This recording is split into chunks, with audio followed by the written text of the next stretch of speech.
Welcome to Keep It Electric with Tremaine Person, episode 44.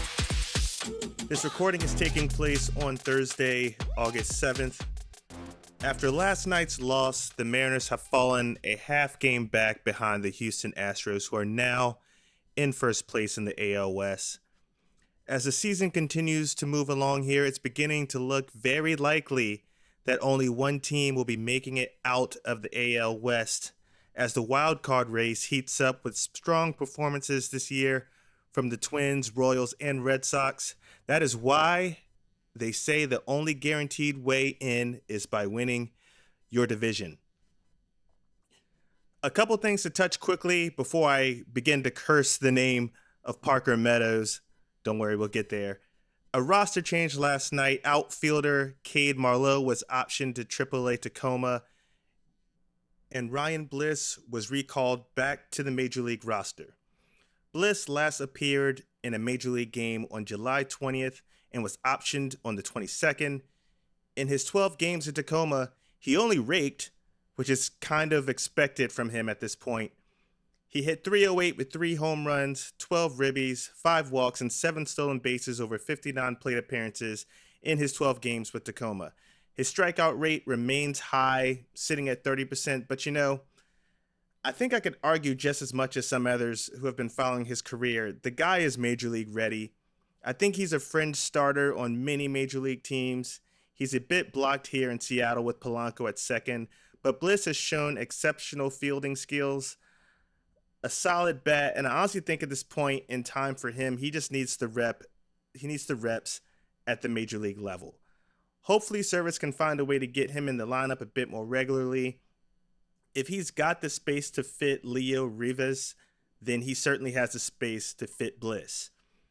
He was also getting outfield reps in Tacoma, so there's definitely odds we could see him in left field, right field, maybe even at shortstop if we need to move Dylan Moore somewhere else in the infield or outfield. I think there's much bigger upside to have Ryan Bliss on the Major League roster than there is to have Cade Marlowe. That's strictly based on the team needs. And definitely a bit of an upgrade on the base pass if we need a pinch runner. And to be completely honest, I don't think it's too bold to say, we're 115 games into the season right now, 47 games left. Polanco is hitting .209. I know he's a veteran bat, but I don't think it's crazy to suggest a timeshare between him and Ryan Bliss. Polanco, he's slightly negative in wins above replacement, and we're in a heated battle for the division. So leave no stones unturned, and let's just go with what works. Be right back as we transition to our next topic regarding last night's game.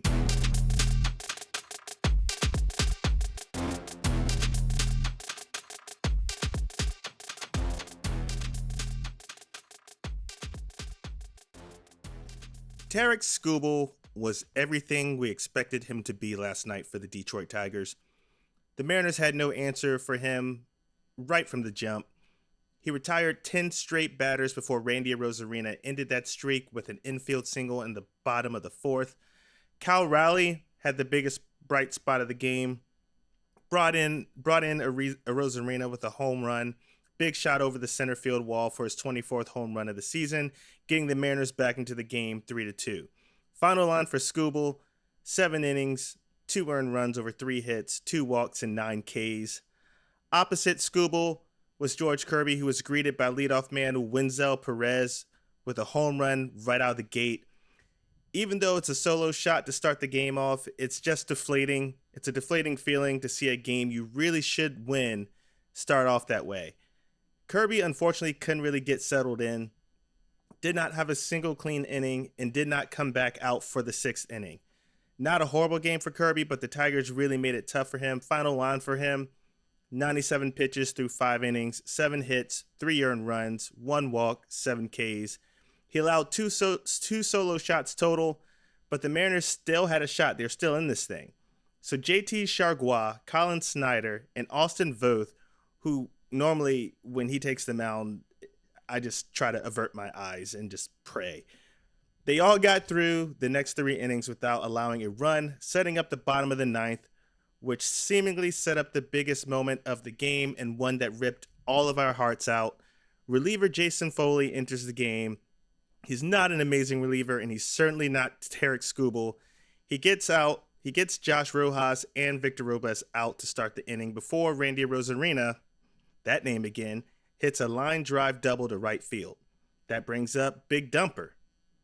He's already homered once. He launches one to center field. Now, what I found interesting was that his first home run left many questioning if he even got enough of it to leave the park. The way this second one came off the bat, I was still holding my breath, but slightly less because the angle made it seem like it was going to carry. Then comes Parker freaking Meadows, the younger but taller brother of Austin Meadows, and his annoying 6'5" long armed frame, jumping nearly out of the ballpark and robbing Raleigh of what would have been his second home run of the night. That would have given the Mariners a 4-3 lead. From there, everything fell apart. Andres Munoz, who was warming up at the pen, then takes a seat.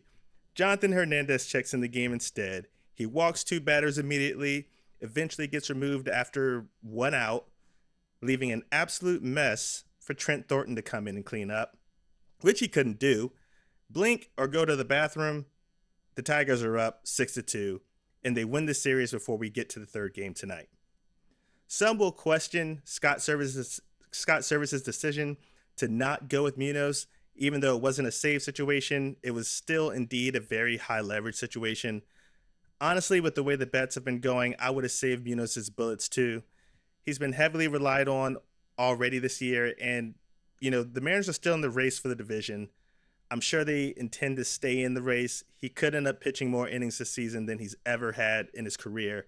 Service is on record saying, I'm paraphrasing a bit here, tied or up is when we will see Munoz or Yimi Garcia during this stretch in the season. I think that makes the most sense. When you're trying to secure a win, you're going to want to have your best end, not chasing a win like they were chasing last night. Going into tonight, the Mariners are looking to avoid a sweep here. Brian Wu is taking the mound, his 2.08 ERA and 5-1 record, and he's facing off against Kenta Maeda, who's really just not found it this year. Now, not finding it is really not saying much when it comes to taking on the Mariners lately. He hasn't pitched past the 5th inning since April 13th this year. Most of his starts have been going between 3 and 4 innings, and it's almost as if the Tigers are using him as an opening starter or a spot starter. He was moved to the bullpen last month, but he's drawing the start today. Opening starters have actually fared well against the Mariners, so I'm not even going to try to predict how this matchup will go. Maeda, he's got an ERA of 6.75. He's a pitch-to-contact guy, so you shouldn't see him rack up a ton of Ks. The Mariners should win this one, and I think it will be in their best interest and best for their morale to do so, as the streaking New York Mets are coming in town for a 3-game set starting this Friday. Thank you for tuning in for another episode of Keep It Electric. Go Mariners!